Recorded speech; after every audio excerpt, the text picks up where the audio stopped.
Bonjour! Aujourd'hui, je vais vous montrer les différentes étapes pour réaliser un cappuccino traditionnel. Bien sûr, on va utiliser du lait. Aujourd'hui, j'utilise du lait de vache entier. On peut également utiliser des boissons végétales si on le souhaite. Alors, on va commencer par verser du lait froid dans un petit pichet à lait à la moitié de sa contenance. Je vais ensuite préparer mon espresso. La différence qu'il y aura entre le cappuccino et le grand crème ou le latte, ce sera vraiment la quantité de lait et la quantité de mousse.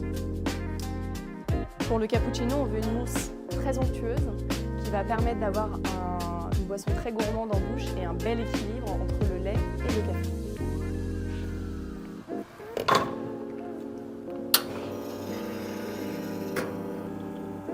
Moi, je l'aime bien un peu toute la journée, surtout quand j'ai besoin d'un peu de réconfort.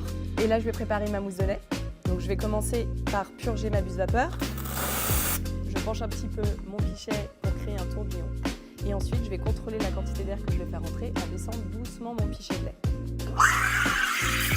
J'utilise ma main comme thermomètre et on dit que c'est autour de 65 degrés que la mousse de lait est à la parfaite température. On purge bien la buse vapeur avant et après.